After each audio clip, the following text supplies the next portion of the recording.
Hi everyone, my name's Timothy Roberts. I'm the saxophone professor at Shenandoah Conservatory in Winchester, Virginia.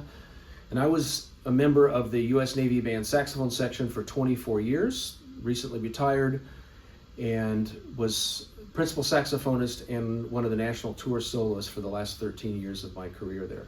So I've been through a lot of saxophone auditions for the Navy Band, and I think I can help you with your audition that's going to be coming up here later this month. The skill set is going to be a lot different for these military band auditions than it would be for a concerto competition or a solo competition, or even if you're preparing for one of your own recitals in school.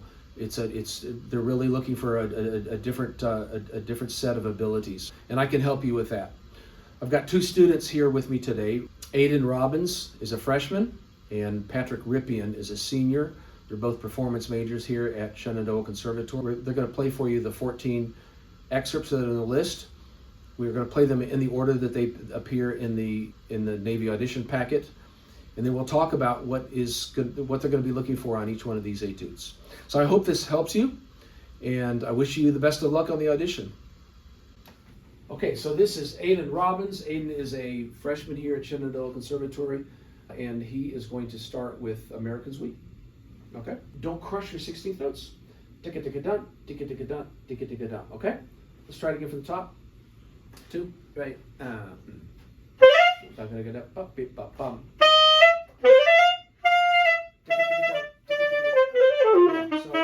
ticka-ticka-dun, ticka-ticka-dun. Make sure that it stays articulate. Okay. Right at the double bar. Yeah.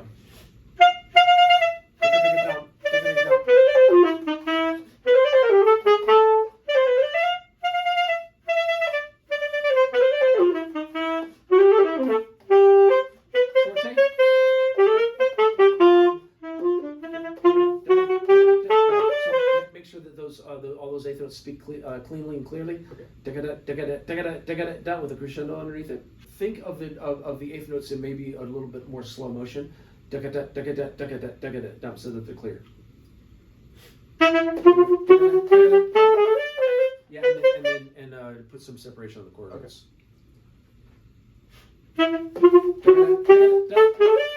Yeah, no. Okay.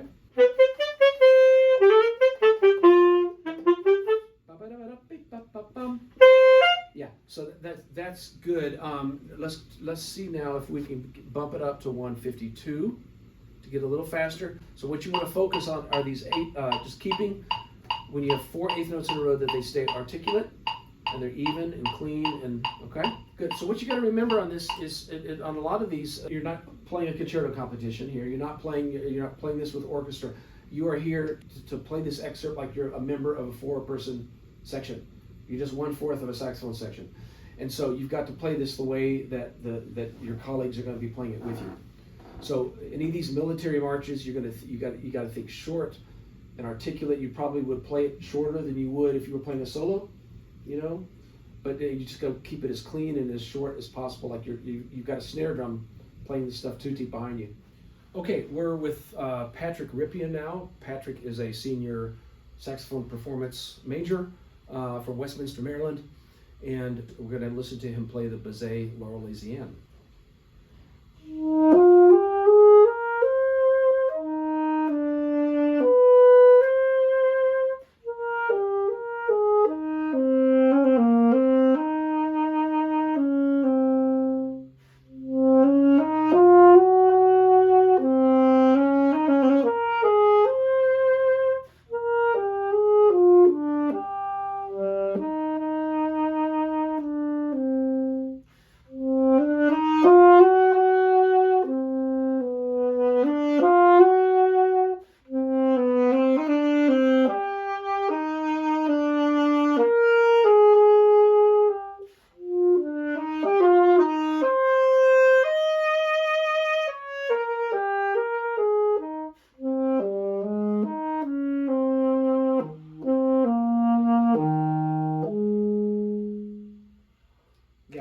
Good, Patrick. Don't let the first line or so get too slow. Make sure the whole thing stays at 63. Actually, I think the first 2 lines, they were a little bit slow, but you could also push and pull a little bit more with the tempo. And you did that in the third and the fourth line, but I think you could do more of that. Maybe you were just because it was at the beginning of what you were playing. Be careful with the you got your supreme, right? Yes. Okay, so that it's not going to be as much of an issue, but be careful with the finger pops on the first note.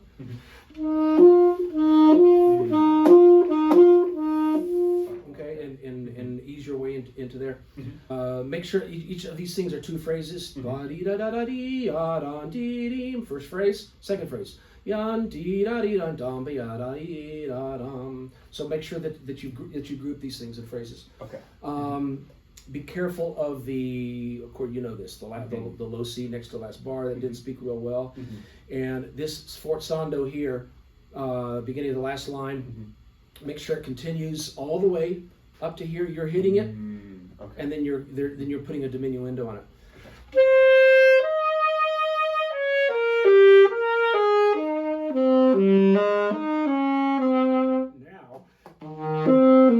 Now then you can start bringing it down. Starting at the top. Sure. Okay. Good.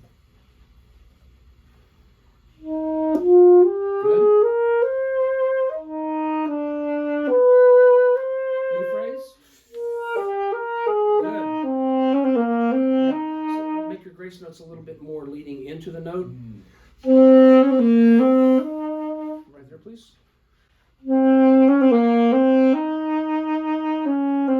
Third phrase. Okay,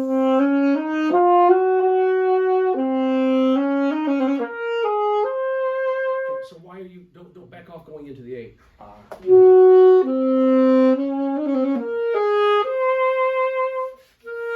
And then it still stays strong. Okay. You can maybe bring it down a little bit in this next bar. It's not marked, but you could. Okay. You want to start this phrase.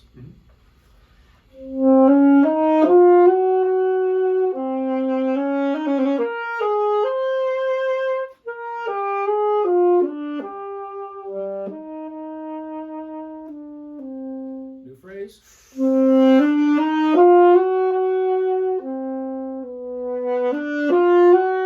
Careful the fingers.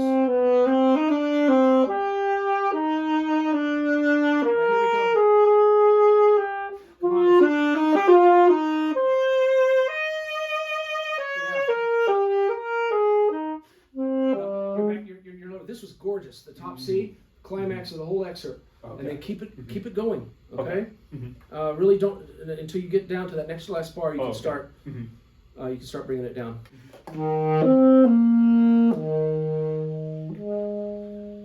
You're almost now. You got to stay within the orchestra, but maybe a little more length on that that second low C. Yeah, and maybe just a little bit of vibrato at the beginning of the note fade out. Sure. Okay. Okay. Now this is not really a standard. This is the Boulanger, du Matin de Printemps. This is not a standard band excerpt. So, tell me about this excerpt. What's the background here? Have you listened to the piece? I don't think I have, unfortunately. So make sure you listen to the piece and get some context of where you're fitting into the overall piece. Okay. Remember that all of these excerpts and the whole audition, just like I said to Aidan earlier, this whole audition is to become a member of a 4-person section. It's not the not competition. It's not a solo competition to play with orchestra. Anything. You've got to fit in what you're playing with what a 62-piece ensemble is doing. So make sure you listen. Yeah, a lot of this stuff you've already listened to, but this one's a little bit more obscure. So just make sure you're aware of the context here. Yes. Okay, let's try it.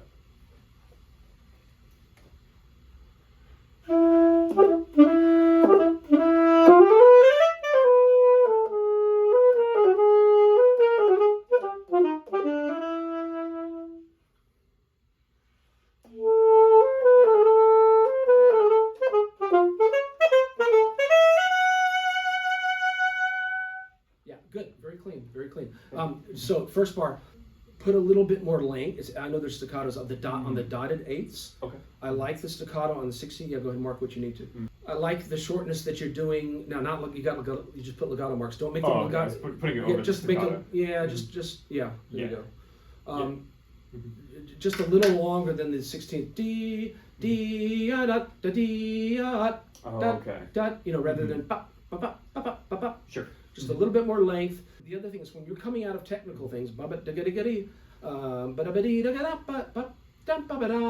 You're hitting the notes and you're waiting to develop the vibrato. You don't do that. We've talked about this before in lessons, but you don't do that when you're playing like the little Arlesienne. You didn't do that at all. So when you come out of technique, right, hit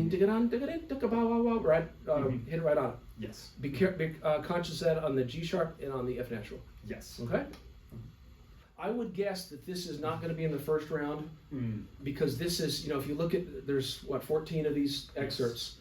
Some of these excerpts are really going to eliminate a lot of people. Yes. Like the Molly on the Shore thing.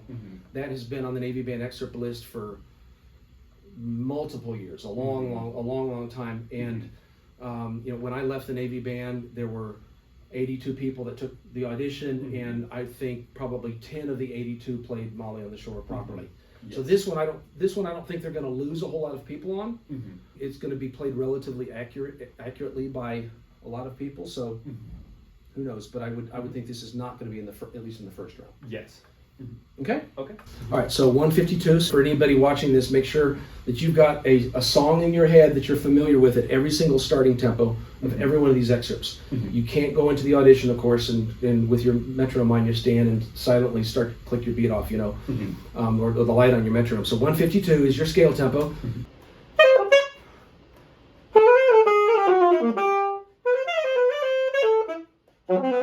Good.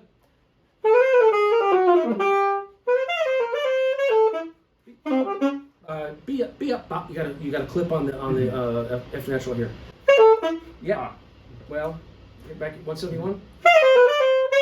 No, D, you're going D, da. It's B up, bop. Yes. Yeah. Then go on. 171. No, I'm not getting all four notes equal. B, da, da. It's the top E's not coming up. Yep. Yeah, but keep it 16th notes. Yes. 171.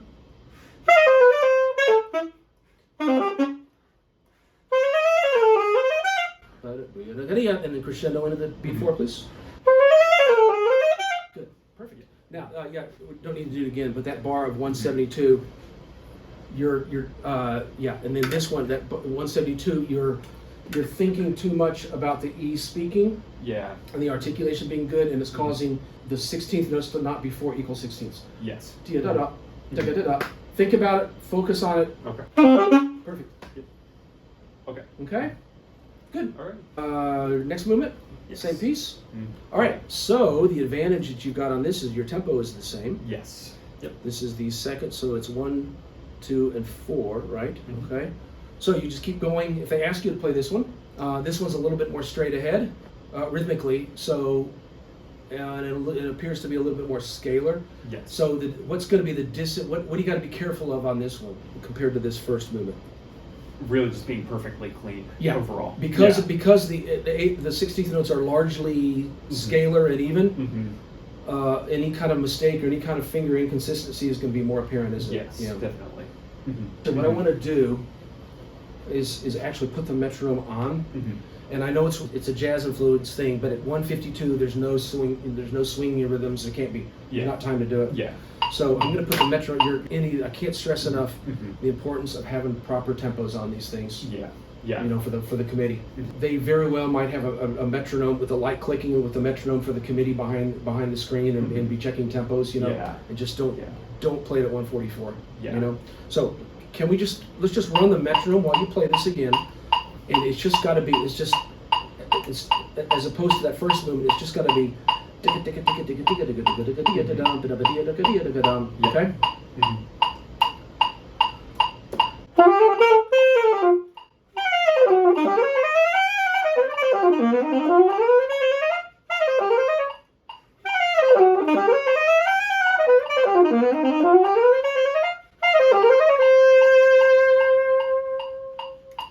Really good. Much better.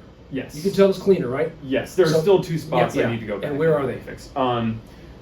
This one? Yep. Yeah. And that one we can fix real quick. What's the second one?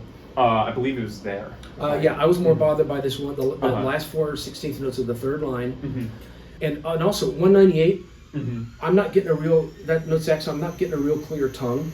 Okay. Okay. Can you just do 198, please? Yeah. was your best one. You Yeah. hear the difference? Yeah. So that's what's messing your fingers up. Yeah, definitely. So take those last four, you guys that are listening, take the last four notes, forwards, backwards, twist your rhythms around and then isolate it. Yeah, so any technical things you can fix in 30 seconds if you fix them properly. Definitely. Good, the ending was good. Mm-hmm. A nice fade out. I liked how you distinguished your vibrato there at the end. Yeah, good. Cool. Okay, so what's the challenge here? We already talked about it. Finding the tempo. Making sure you nail that 46. Yeah. So I think your method of half tempo for staying alive works for me. So.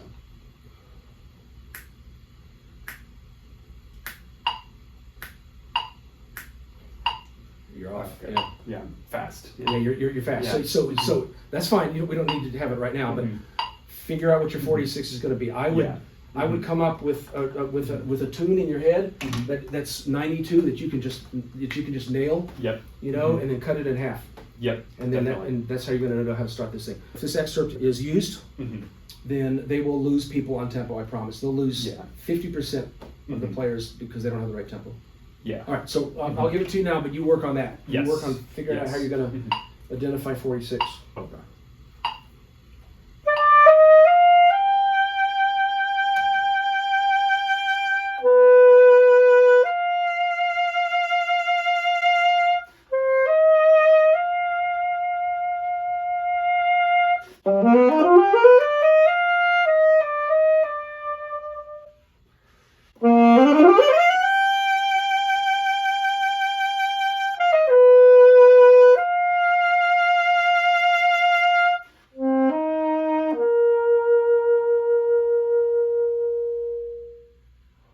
I would start out with more vibrato on the end. Oh, okay. All right. Pretty good. What's the context of how this fits into the rest of the piece? I'm pretty sure it's supposed to be very soloistic. So what's in the background underneath you? I don't know the answer. I never played this piece with a Navy band, so. I'm actually not sure what's underneath. Okay, so listen to the recording and Yeah. find out the context of what's underneath you. The reason I asked that is at the end of the second line, you were way too loud. Based on, if you've just got a small little flute and oboe thing underneath you, whatever, you're probably still okay. But I would put a little bit more length on that G, that first note, and then make that high E be the climax of the whole solo. So just make it more of a sweep up to that E. 50% of your acceleration will be in those last four notes. Okay. Okay. Until you know better from the recording, start it mezzo piano. Okay. Good? Yep.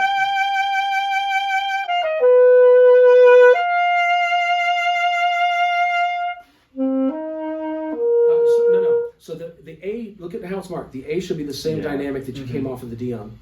And then after you hit the A, you can bring it down. 2,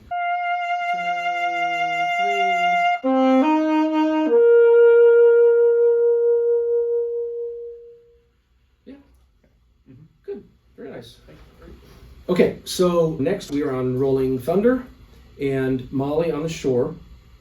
And these two, my guess would be that you could pretty much count on them wanting to hear these two. These are the two, believe it or not, people don't realize it, but they're going to lose a lot of people on Rolling Thunder because this 50% of people will not play that clean. Yeah. And that's a deal breaker. Yes. You know, and same thing we'll talk about Molly on the Shore. But I think these are the two that people that need to focus on the most. Rolling Thunder, it's hard, but it's also a piece that whoever gets this Navy band job will play once a week. Yep. Probably, whether at the White House or doing a patriotic opener at a DC hotel or playing preliminary music on the back lawn of the White House.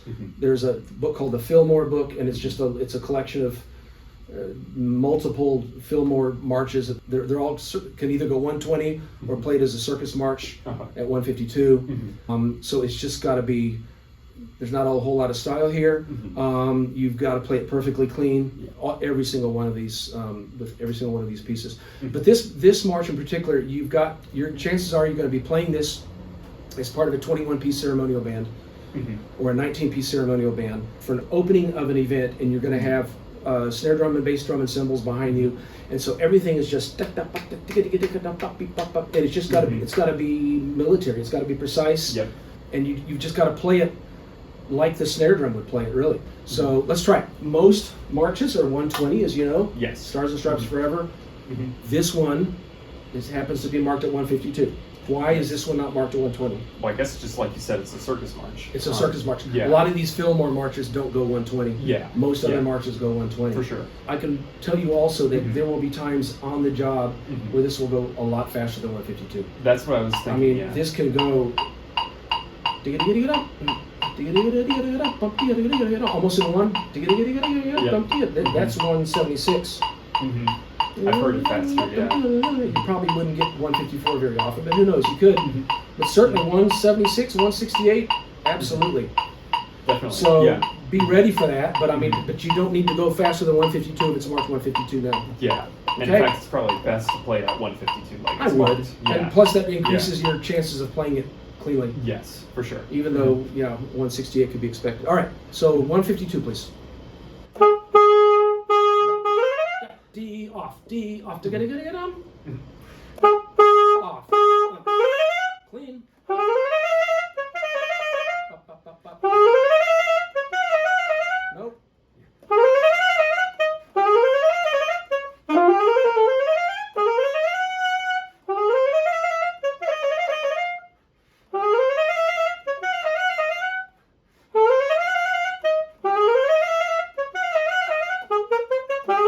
Goodbye, thank you. We will let you know. Yep.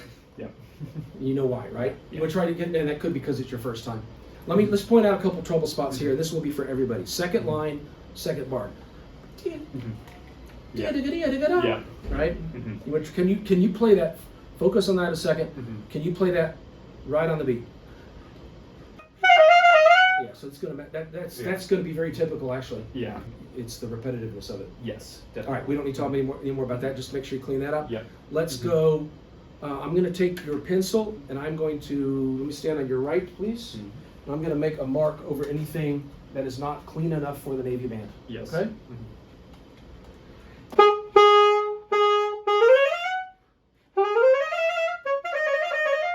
Okay, so for those of you that are watching, do that for your own practice. Let's switch places.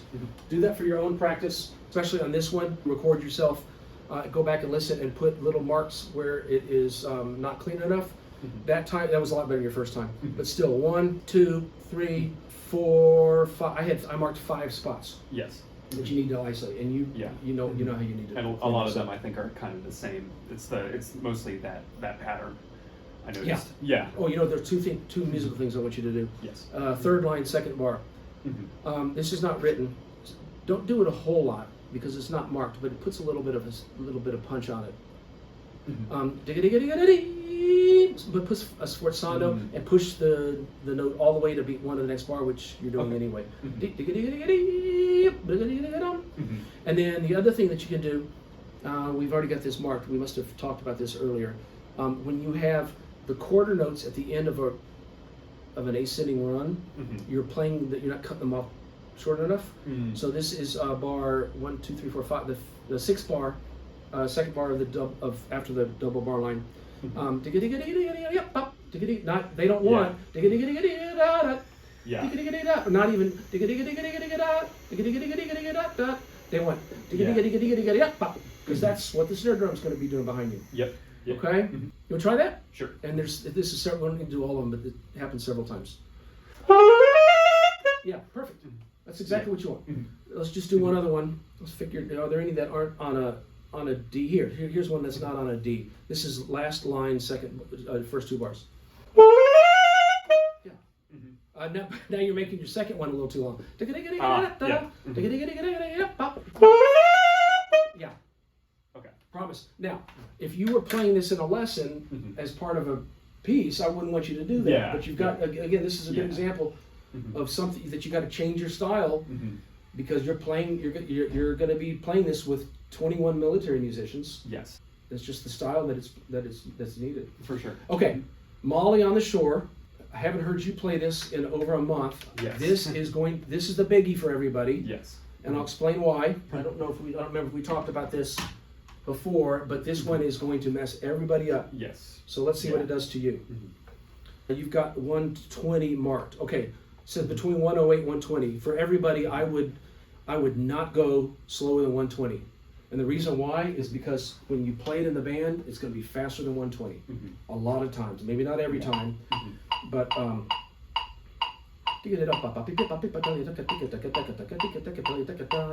that's 132. Totally, that could completely be expected. Okay. Not the audition, Yeah. but 108. I'm actually surprised that it's marked 108 because that's way too. Yeah. They're generally not gonna. Yeah. Granger may have wanted that, but you're not gonna play it that slow in the Navy band. All right, so 120. 120 should be your easiest tempo. What's your 120? It's the Sousa march again. Okay. Yeah. Let's hear that. Let me hear your 120. A little slow, I think. No, you're good. You're good. Okay. Let's see what you got. And then I'm going to ask you to grade yourself when you're done. Okay. Okay. And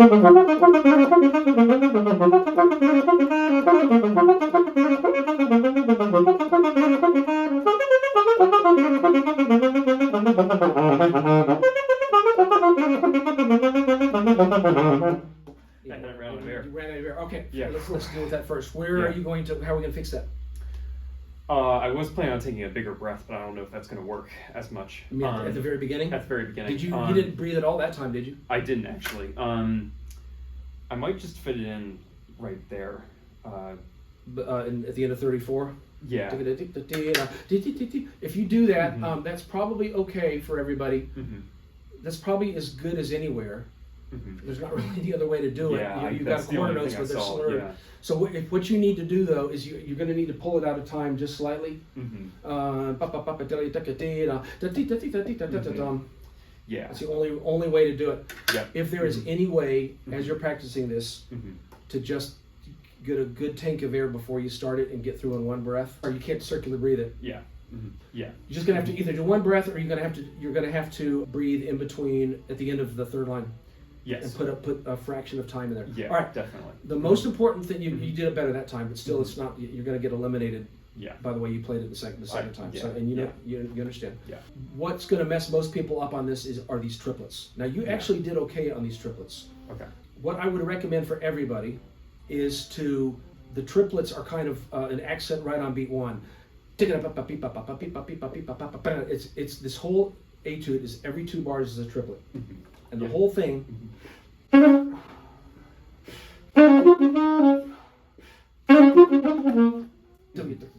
Another student here in the studio was playing this earlier this morning and trying to make the triplet rhythmically correct.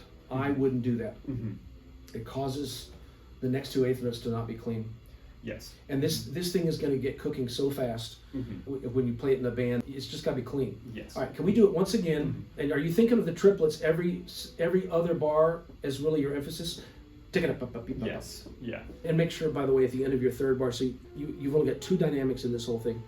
So it's the first 2 lines are mezzo piano, and then after you breathe, if you're going to breathe there, then the last 2 lines are forte. Yes. And make sure you show that difference. Let's move on. Okay, we are at Shostakovich Festive Overture now. What have your challenges been in working this one up?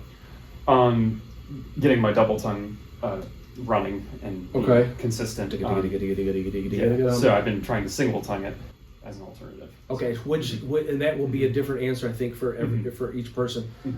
What seems to work better for you, the single or the double? Probably the single. The double I can do faster, but it's not as clean. It's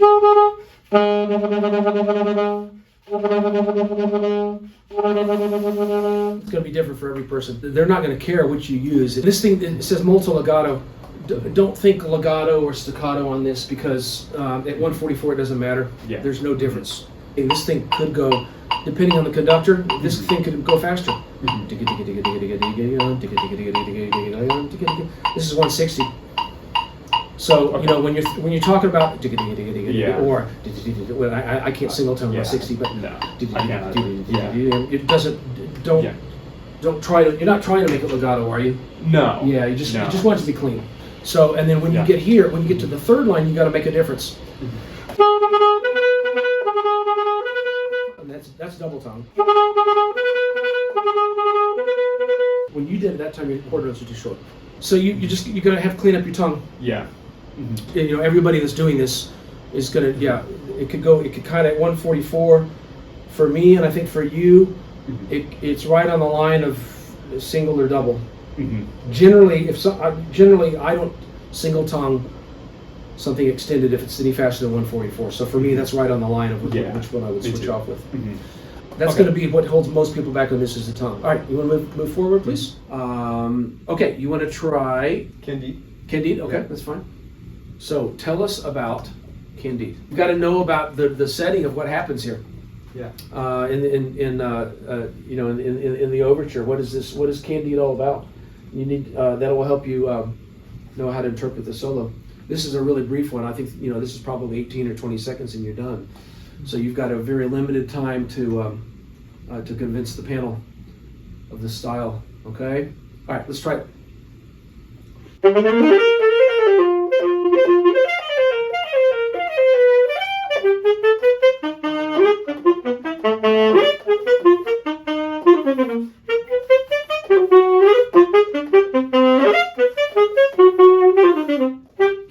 To a great start. For some people, the first three notes are going to be the hardest ones, the hardest part of the piece. So think of your time starting on the first full bar on the F sharp. This is a little bit of an exaggeration, but rather than keeping it, it's you know what I mean? Yeah. Okay, so try that. And I don't want to say there's no time on the first two notes, but time definitely starts on F sharp. Okay. Okay? Yeah. Once again, your first two bars were very clean. Try it again. You gotta make your throat change there. Dum dum dee dum dee dum dee dum dee dum dee dum, and don't make the dotted quarters so long. Dee dum dee dum dee dum dee dum. Okay? Yeah. All the glisses are good. The shortness is good, the intensity is good until that next to last bar. Okay. So just be careful of that. Got it. Okay? Yes. Symphonic. Dionysiac. Yes. Schmitt. Yes. Another obscure one. Yes. Going to be a little harder to find a recording of this, but there are some out there. I think the University of Texas Wind Ensemble recorded this or has a YouTube video of it. Yes. Maybe the Navy Band does too. But I remember the first time we played this with the Navy Band, I'm sure they fixed the parts, but they were on that old purple, you know what a mimeograph is? No. You guys don't even know. Mimeograph is, it was the old-fashioned way of making photocopies. And they'd reel it through a drum of fluid, and it would come out and the ink was purple. And so when we played this with the Navy Band, I don't know, late 2000s, or it's still kind of an unknown piece, but it was unknown to us at the time, completely unknown. And the parts were on purple mimeograph, so I'd be interested to know if I'm sure they've recopied those. But anyway, all right. So Dionysiac. Your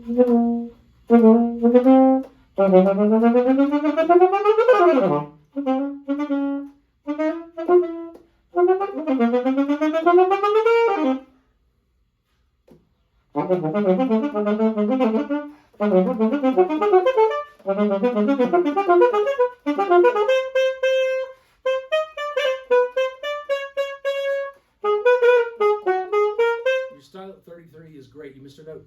G natural. You played a G sharp. Yep. That was a one-time thing? Yeah. I don't think you would normally do that. Yeah. Yeah. Okay, good. So tongue, this is going to be a similar thing to the Shostakovich. Yeah. I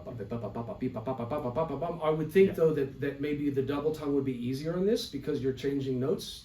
It's not a repetitive Yeah. But you just have to figure out. I think for me the single tongue is better here. Is it? Personally, All right, that's fine. Yeah. That's fine. Make sure on each of these falls, and it happens twice, especially at the end of the first line, don't taper off of the forte. Okay. It's not the last note is as loud. You're actually doing it okay, but there's going to be a tendency to do that. Can you just do that? Just do that on the B natural going up. Yeah, good. Quite good. And you will try the same thing here, the bar before 32. Yeah, good. Yeah, very nice. Crescendo through that first bar there. Yes. Rhythm is super important, and your 16th notes are very good. Okay. It's not da-dee-ding, dee-ding-ding, dee-ding-ding, dee-ding-ding. Okay, make sure you get that, what you were good with. And then it's cleanliness through here. But we won't go back and do that. You just need to practice it more. Yep. But personally, I've written in at 33, not too strong. You may have been a little bit. I think I was a tiny bit strong. You were initially, you're overblowing the character of the horn just a little bit. But I like the length. Definitely want to show a difference in style at 33 from 31. And what's avec éclat? What is that? With brilliance. With brilliance. Yep. So yeah, I think you captured that. What happens here, if I remember correctly, you come in, it's full brass and saxes and maybe even 2D full band. It's a climax of the piece. Yes. So you did that fine. Very good. Okay. Yeah. Want to go ahead? Okay. Incredits. Now, it says jazz setup not required. How are you going to approach this differently? Yeah, I won't be using a jazz setup just because Yeah. Because some people do, but I won't be. I'll just be trying to capture the jazz style a little bit more. So have it brighter in general. So yeah, for those of you watching who, if you do have jazz experience, obviously it says jazz setup not required, and the reason for that is because for this job you are not going to need a jazz setup for the job. You can have one, but you will never be. That's what the Commodores are for. Yeah. There are times when you need to change styles, and this certainly is not going to be played like the Crescent Sonata or a Fairing Etude or whatever. Yeah. So you do need to change the style on it. For anyone listening, I wouldn't, even if you are comfortable with jazz, I would not bring in a separate jazz setup because you're going to have to change mouthpieces in the middle of the audition, most likely, which is a recipe for disaster. Yeah, I think. Well, even if you started with this excerpt and went into something else, then you're gonna have to switch to your legit mouthpiece. So, and if they go in order of the excerpts, right after which is they Rachmaninoff. won't, but that's a good point. Yeah. Rachmaninoff's right after. So Yeah. Another challenge, of course, is the tempo. How are you going to do 220? You're not going to sit there and go like this. So I would do I would put 112 on and cut and double it. That in 5/4 that's going to be tough to do, but that will give you your tempo. If you get the 112 in your head, that will get you started. Okay. All right. Let's see what you got. You got it clean? You feel like it's 100% clean? Maybe not 100%. All right, let's see what you got.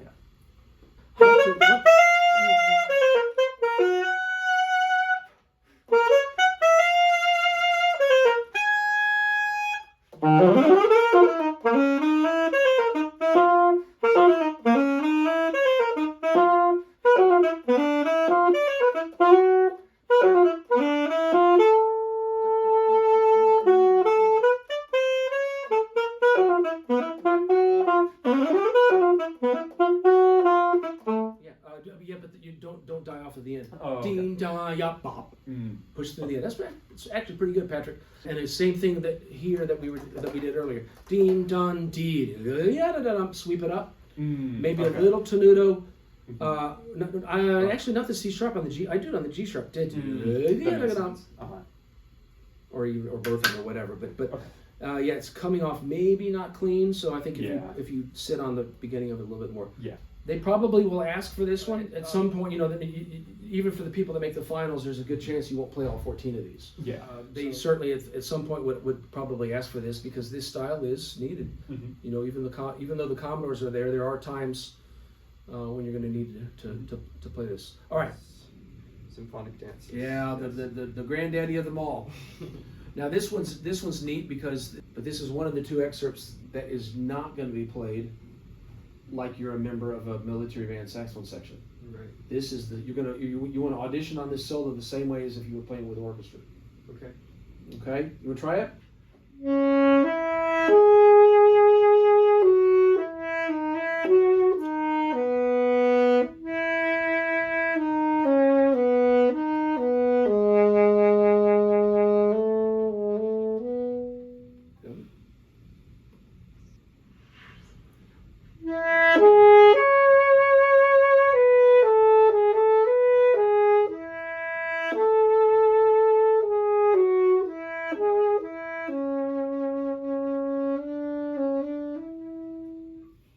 The grandest of the third statement, okay?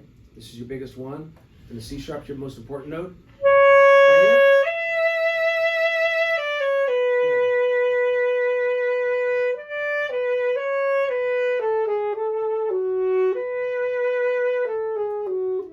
Don't slow down too much.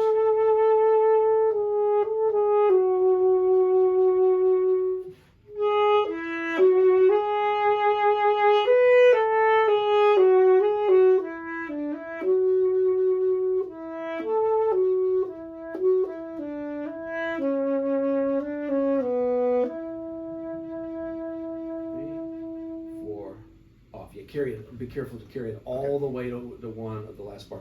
Were you out of air at the end? Yeah. Were you okay? Okay, so where can you breathe to help yourself out? Here, before the... Yeah, you can breathe after this is the next to the third bar from the end after the D sharp. You can also breathe the bar before 13 after that D sharp, same thing.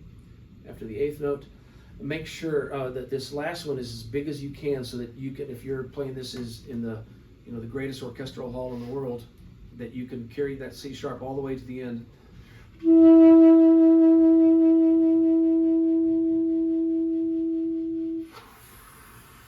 And still have a lot of air left. Yeah. Okay, your first two. So this solo is in three. It's in three statements. Each one is longer and louder and stronger than the one before. Your first two were really nice. Just be careful of in the first one. Be careful of the moving from the C sharps to the D sharps and the finger noise.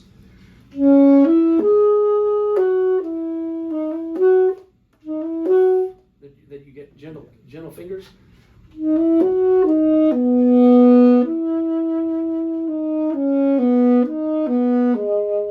And each one of these ends with an eighth note, 2/16 to the resolution, right? Yeah.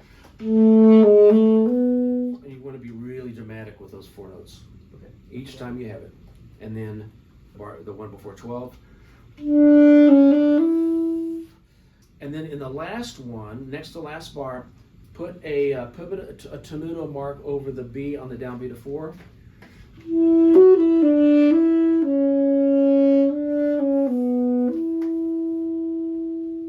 Okay? And don't let in the third statement, the pickup into the fourth bar after 12. Make sure that you don't lose control of your vibrato. That C sharp is the most important note in this solo. And after you hit the C sharp, it comes down a little bit. The dynamics come down on the 16th notes, but when you hit that G sharp, don't come down anymore until the next bar. You're diminuendoing. You're going.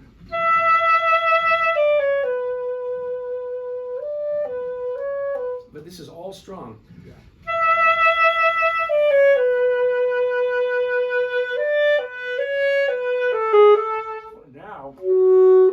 Now you can come down. Okay. Can we play the third statement again? Yeah, no, don't start loud. You got a crescendo on the note. So, and ring the whole hall. Okay.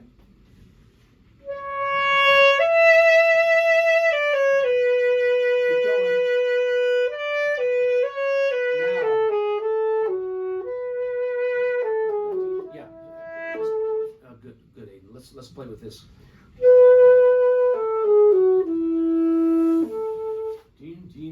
Make each of those 16th notes intentional, okay?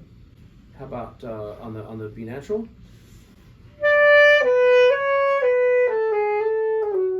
Careful.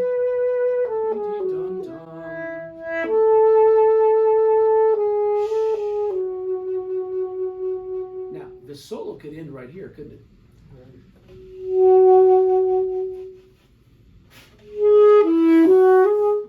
You're gonna surprise us. You're gonna keep going on with more. Okay. Now the other thing that you could do on this, Aiden, is to make sure that you listen to the orchestral version of this. Yeah. Because you've got to know what the flute, the flute at the beginning, but the clarinet and in particular the oboe, because dee dee dee dum dee dee dee dum. That's what the clarinet has going in, and you got to subdivide and be with the clarinet at that opening entrance. Be dee dee dum be dee dee dum. Okay, so the time has to, we were talking about changing the time a little bit on the first two notes going into Candide.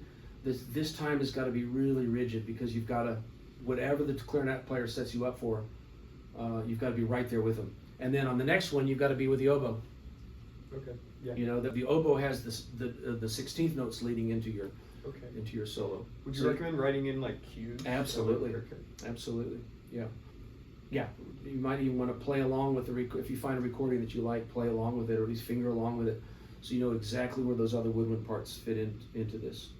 Just remember in everything that you're doing with these excerpts that you are, this one's a solo excerpt, so you're going to treat this one a little bit different than the others, but you're auditioning to be part of a section and not part of, of playing a concerto competition. Right. You're not entering not yet, at least.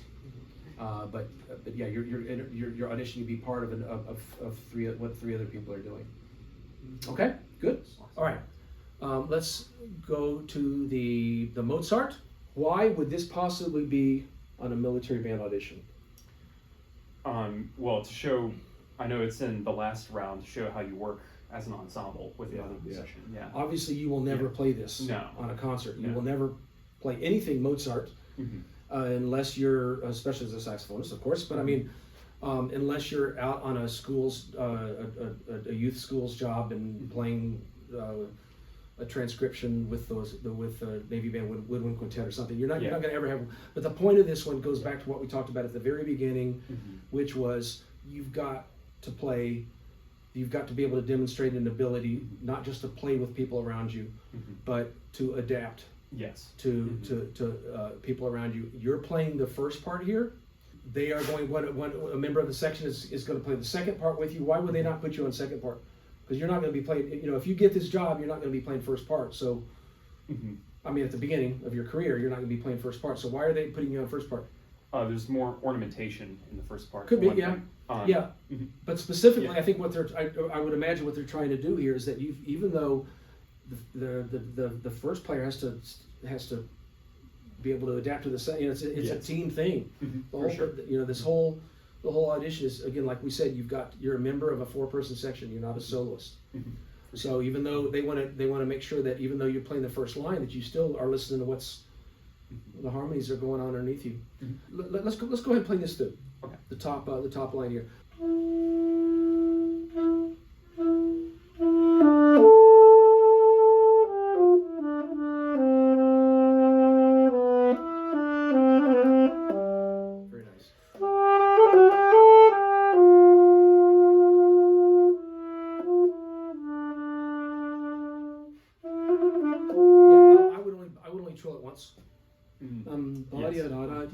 Or maybe twice, but just make it a turn. Start at the beginning of that second bar, please.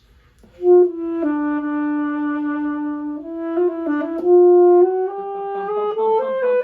16th, bum bum bum bim bum. You're tripleting it a little bit. Okay. Right, same place, or this C sharp, please.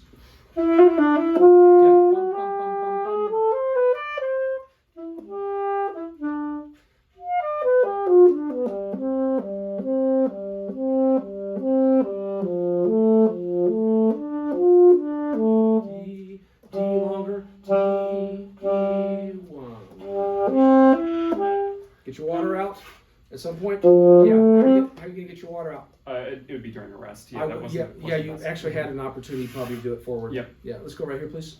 And get it hard. Yeah. All right, right here, please.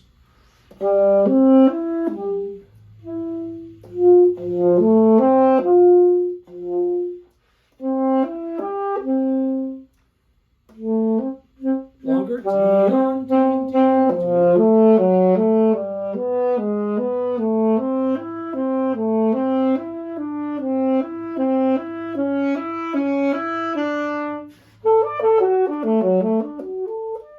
Very nice.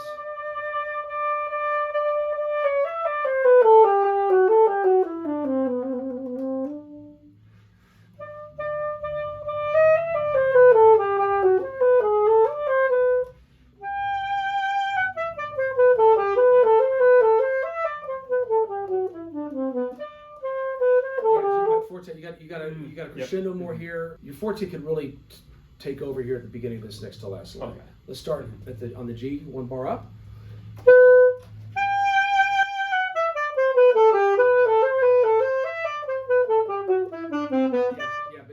Don't change. Let's just change this. Let's put the forte at the beginning of the line, at the end of the crescendo.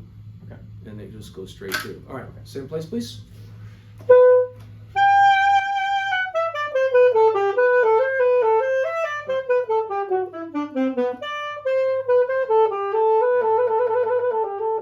Very nice.